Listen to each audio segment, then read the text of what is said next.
Hello, everyone. This is Jared Pixley from Pixley for President again. Um, got an interesting email this week from a friend of mine. This is replying to an invitation to my virtual town hall, and asked if Donald Trump was afraid of me yet. Well, I had to tell him I doubt Donald Trump even knows I exist. I'm nowhere near that high up on the list of prospective candidates for him to even worry about, or even realize I'm around. But it gives me a goal. To become well known enough, to become a serious enough candidate that Donald Trump would be scared that I might win. Because if I win, I will be holding him and everyone else in the administration accountable for what they've done. All the murders in Minnesota, all the people that they've illegally arrested, the American citizens that they've deported, the children that have been separated from their parents, the homeless, the veterans, the sick that have suffered under their care, under their lack of care. People will pay for that. But that's not what I want to talk about this week. This week, I promised to talk about my plan for the economy. Because that's one of the most important things to most people is how well your pocketbook is doing. Do you have the money to buy food? Now, I want to begin by saying that I am no economic expert. I'm hoping that at some point I will get a team of economic experts to advise me. I do have some rough ideas. From papers I've read, discussions economic experts have had, news stories. And I've slowly put together a plan. It is not a finished plan by any means. It is a start of a plan. And if any of you watching this are economic experts, feel free to reach out to me. I could use advisors. That's one thing my campaign is seriously lacking at the moment. I have me, I have a video camera, and I have a couple friends. But I'm hoping to get off the ground. Sorry. Collar's a little tight today. Well, first let me explain how does the federal budget work, which is the centerpiece of, my economic plan. The Office of Management and Budget, or OMB, which is a office within the White House. They answer to the president. They talk with the president about his plan for the budget. And then they put together a budget proposal, the list of what all the agencies in the government need to run. Department of Defense, Department of Homeland Security, Department of the State, Department of the Treasury. How much money do they need to pay the maids that clean the White House? All of that gets added up. That is the federal budget.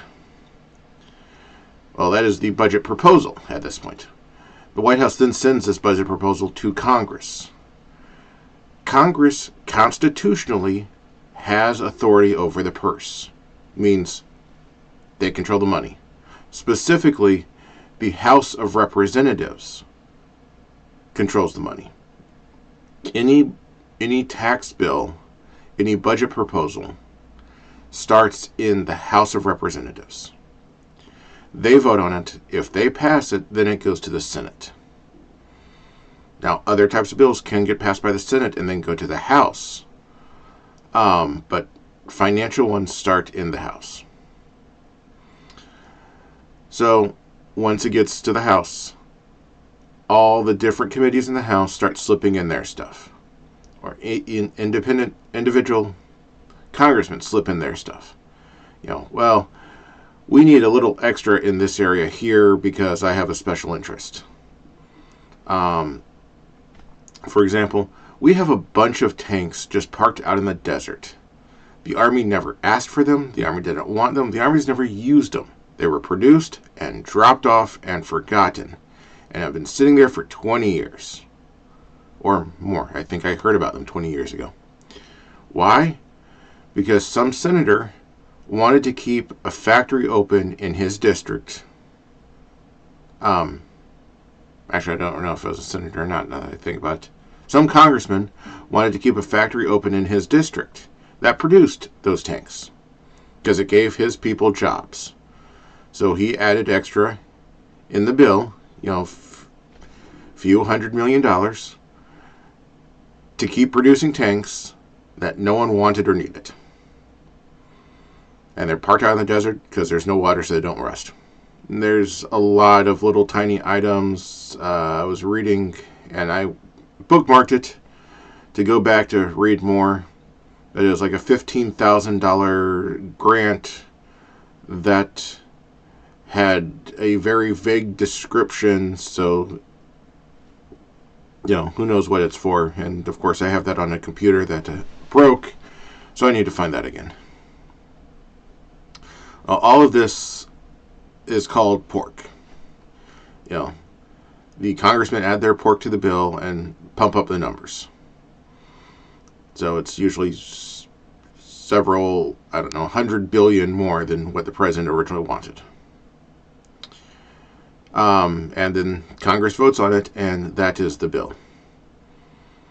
Of course, that's not actually what happened the last 2 years, because there has been no budget bill passed by Congress since Trump took office.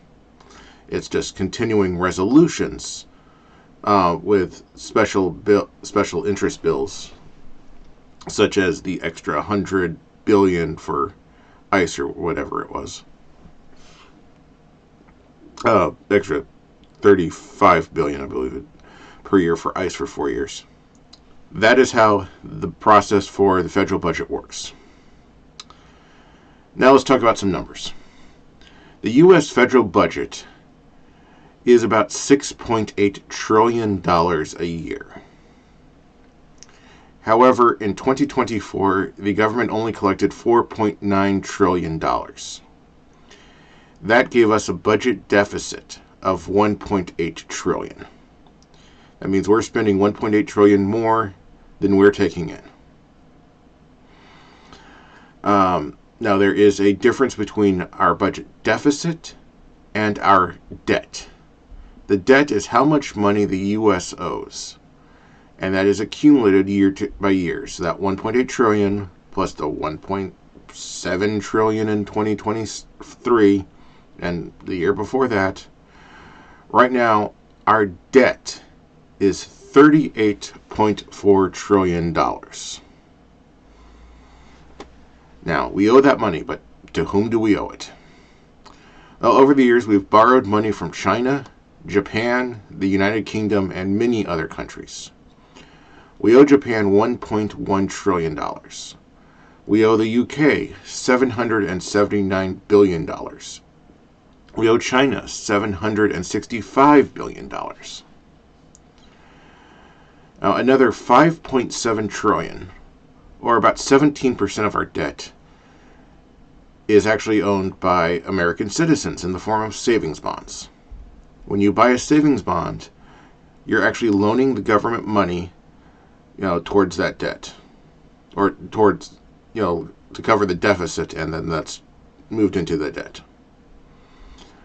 So every few years, Congress panics because our debt has reached its legally allowed ceiling, and Congress rushes to pass a new law to raise our debt ceiling, because we're only legally allowed to owe so much.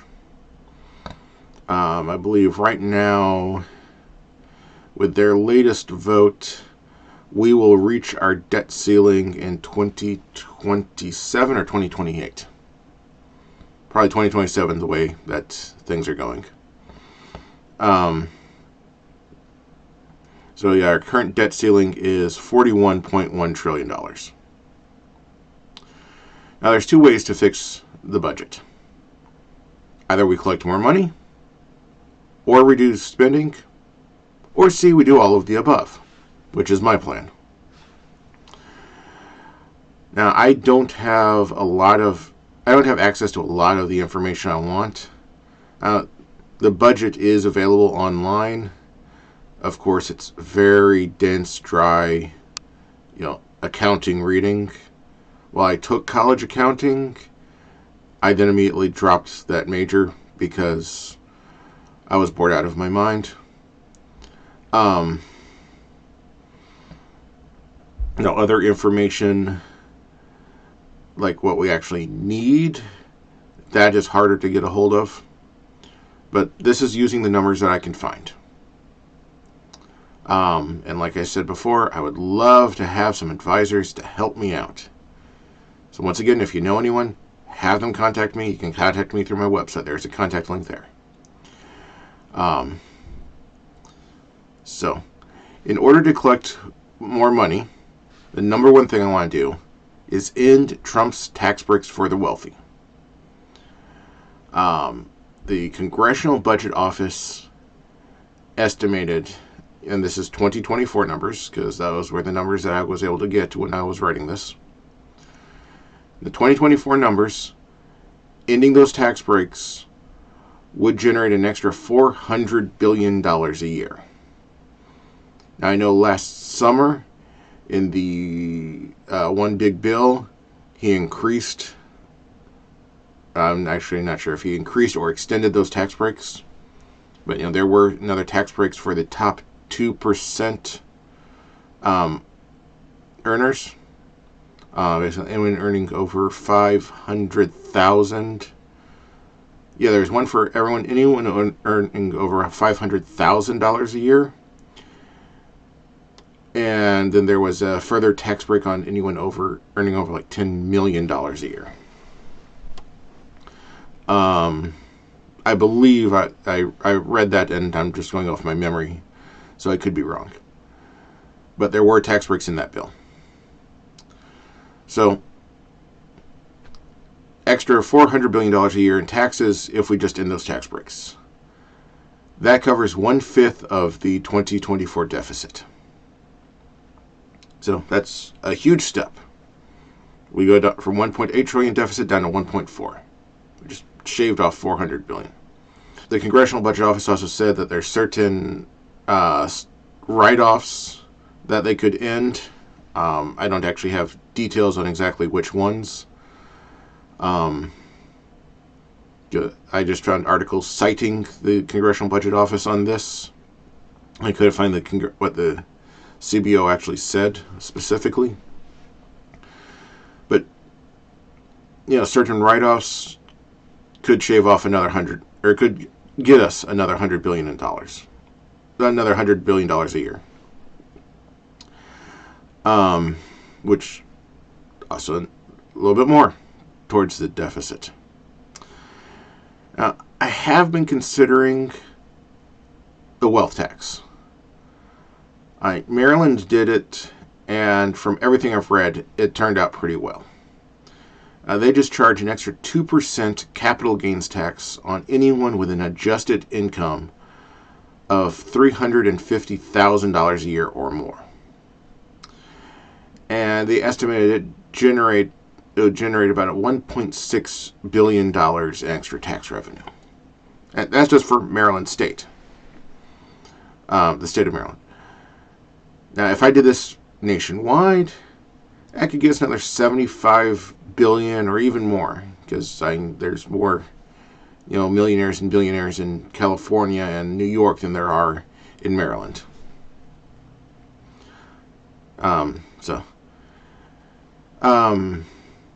Now, seeing what the billionaire class has done to America, Elon Musk, with his whole gutting the government at the start of 2025, all the layoffs he did, all the information he stole, there's still ongoing court cases about the Social Security data that, he stole. Private American records in the hands of a billionaire. Not even as foreign billionaire, because he's technically South African. And in fact, he was South African, moved to Canada, then moved to the U.S., and Canada doesn't want him anymore. So, maybe I should go knock on his door. Now, Jeff Bezos, Amazon. And I don't know if this decision was actually Jeff Bezos or if it was people under him at Amazon, but still, it was Amazon, which is owned by Jeff Bezos. Though he hired the people who, if he didn't make the decision, he hired the people who did. So he's still to blame. But they gave $75 million to produce the new Millennium movie. And because no one wants to see it, they now announced that they're laying off 1,600 workers to make up for the losses. Better idea? Don't cave in to Trump. Don't suck up to him, and let these people have their jobs. I bet that's now 1,600 people that aren't going to buy stuff from Amazon. So. And there's a whole list of billionaires that, Harmon Crow, the Koch brothers. But I would love to institute this tax just to punish them. But I also recognize that in the spirit of unity, that is not, doing it just to punish them is not a good idea. That goes against the spirit of unity. So I would like to see if I could balance the budget without instituting it. But it's there if I need it. The idea is there if I need it. I don't have any other big fixes on raising more taxes. Like I said, ending the tax cuts, fixing the write-offs, it gets me $500 billion. There's a few other things. Ending the yacht subsidies. Excuse me.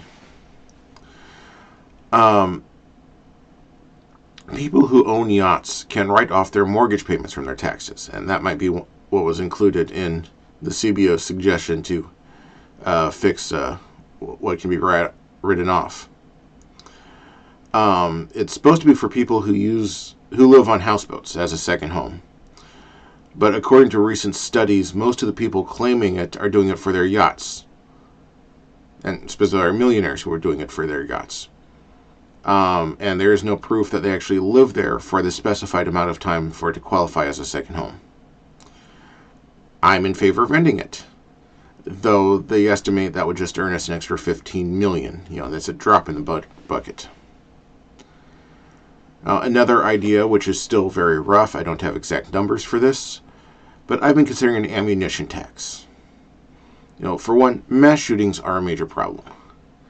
But I also believe we have the right to bear arms. That is the Second Amendment, and I will not go against the Constitution. So I was thinking about a small additional tax on bullets. Not enough to break the bank, unless you're buying thousands of bullets, what you would need for a mass shooting at one time. Now, since there's all sorts of sizes of bullets, it varies. I can't find, real numbers on, how many of each specific size and what they cost are sold each year. I just had to ballpark with average numbers, and it would just generate about another $25 million a year. Just another drop in the bucket. But if we can get enough drops in the bucket, it adds up. Now, on the other side of the equation is cutting costs. And the number one idea on everyone's mind, defund ICE. Now, as I said before, I don't want to defund ICE. ICE serves a specific role. I want to undo all the damage done to ICE. I want to fire most of the people that got hired last year at ICE. Now, I want to cut the extra money given to ICE. I want to lower their budget back to the 2024 numbers. The pre-Trump numbers. That would save $35 billion a year. Ending the government subsidy of the coal industry would save us another $300 million a year. Ending for-profit prisons would save us $374 million a year. There's a group of independent budget watchdogs where I got some of these numbers, and they have a list of small items that could be cut, such as that $15,000 grant that has no specific requirements. Others are in the millions. They cited the for-profit prisons at being $374 million, the coal industry. So as you can see, all of those things start adding up. I'm a supporter of our military, and I think we could trim away some excess there. The Department of Defense's budget in 2024 was about $900 billion a year. Now, there are 7 different military intelligence agencies. They don't have the same task, but they have adjacent tasks. I think 3 of them end up using the same satellite systems. One controls the satellites, one interprets the data, and then one uses the interpretations of the data. Stuff like that. Now, I've suggested in my book that perhaps we could combine them, and it would reduce the overhead expenses. One of the friends that I talked to he works in the government. He's been in the military. He knows a lot more about this than I do, but still, he's no expert himself. He suggested cutting the DoD's budget by $100 billion. Now, right off the bat, that sounds a bit extreme to me. I think cut it in small increments each year and work our way down. But like I said, I need people with a bit more knowledge to help me out on this. Now, the Congressional Budget Office has suggested we could save money by decommissioning the B-2 bombers, which were manufactured from 1989 to 2000, and we've just been maintaining the ones we have, for the last 25 years. And the F-22 fighters, which they started building in 1996 and have since ended, and we're just keeping the old ones running. This could save us about $30 billion a year. Now, there are replacements in service for these. And I cannot remember the numbers of the planes now. I looked it up and have forgotten. I'd want to talk to a real military advisor. I'd love to get General Brown's opinion on this. Hopefully I can get enough of a following that he would actually take my call.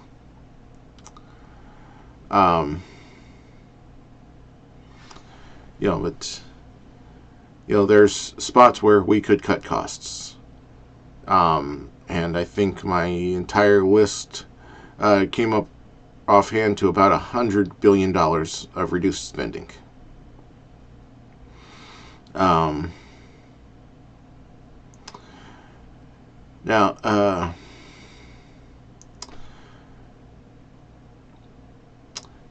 Just another drop in the budget is federal buildings. When President Obama took office, he asked how many buildings the federal government owned, and no one knew. No single office kept track. He had a survey sent around in 2010 and found that there were 7,000 buildings that were no longer in use. Many of them left abandoned. But the government is still paying property taxes on them, or rent, as well as electric bills and landscaping. Now, some of these were just bathrooms at national parks where the roof caved in. Others were post offices or courthouses. Some were single-family homes. Obama then created the Public Buildings Reform Board, a 5-man group to investigate federal buildings and see which ones they could get rid of. Their first report identified 15 properties to get rid of and estimated it would save the government $275 million over the next 10 years. Their second report identified 11 more that would sell for a combined total of $346 million. Once again, these are just drops in the bucket, but they add up. I would propose creating a second team to assist or work under the first. I want them to actually go through Obama's original list of these 7,000 unused properties to see which ones the government are still paying for. So I've seen a lot of videos online of urban explorers exploring these abandoned government buildings. One was a graffiti-covered building in D.C. As anyone knows, the property costs in D.C. are outrageous. So if we are paying for an abandoned, building which is now a skate park and drug den, let's sell it off. But like I said, let's have a team go through that original list, double check everything. Are they, are we still paying for them? Can we get rid of them? And let's start clearing house. Now, if there's a reason to keep them, then let's keep them. But we need someone to actually get those answers.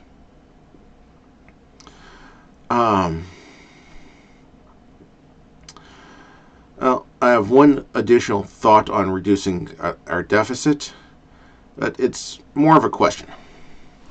So when Ben Carson was head of HUD, he spent tons of money on new furniture and was questioned by Congress about exceeding his budget.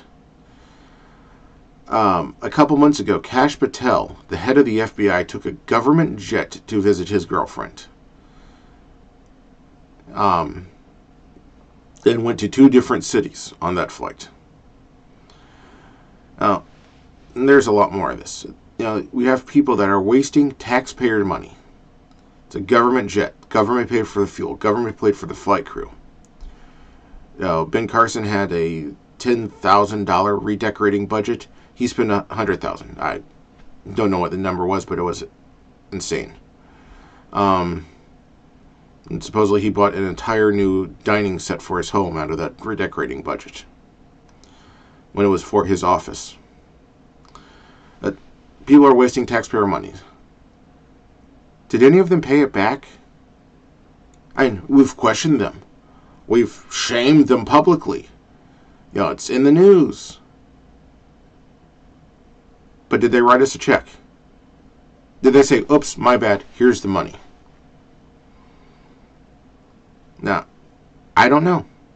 No, I've never seen an answer either way. They spent the money. That's in the news. Were they held accountable? That's not. As president, I would make sure they're held accountable. I would make sure they reimburse the government. They are stealing from the American people. They should pay it back. You don't steal $100,000 from your employer and walk away without penalty. Not in the real world. But that's what they're doing. Well, that is what they might be doing. If they are forced to pay it back, if we are garnishing their paychecks to get the money back, that's good. Let's keep doing that. If they're getting away with it, no. Let's force them to pay back what they stole. That's just a drop in the bucket, but that's also the principle of accountability. We are holding them accountable for what they do. And I think that we need a lot more of that in government. So so far, those are my plans to fix the budget. Now, why do I want to fix the budget? Because having this scare every year or every couple years, because we're about to hit the debt ceiling, and have to have Congress create some new laws is A, annoying, B,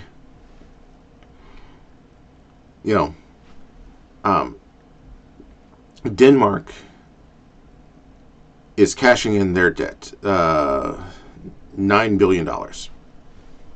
Not, and considering we owe 38 some trillion dollars, that's nothing. But Europe is starting to cash in their debts. They don't want to own American debt anymore. They're just thinking it's not fiscally sound. So if we can't get people to loan us money anymore, that's an issue. So let's start paying back our debt. Also, I got some spending bills that I want to push forward. But if we don't have the money to do it, how can we do it? I want to pass a new infrastructure bill. And Biden's infrastructure bill was a wonderful start. But let's follow up on it.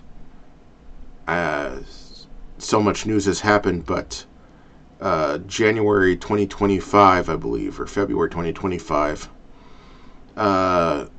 Newark Airport, radar went out. Their radar system is so old that it can't handle the workload. They're running programs off of floppy disks. Let's give our airports money, to bring them up to this century. Why are they using 1990s technology in 2025? Well, now 2026. Let's bring airports up to date. All right, so we patched a bunch of roads 10 years ago. But once I take office, that will be, not quite 10 years, but, they patched a bunch of roads. Roads continue to wear out. They need constant maintenance. I have a section in my book where I talk about the Flint, Michigan, the water pipes. They're using lead pipes. And, a nationwide study found 2,000 other cities using lead pipes. Some of them have been fixed. What about the others? Let's, remove some lead pipes. Let's, we got cities that, their water piping was made for population a quarter of what they have today. My brother lived in a city where, their water main couldn't handle the load and blew, flooded the streets.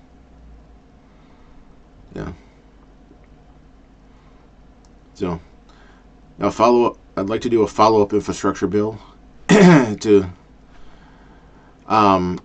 keep us going. That will create jobs.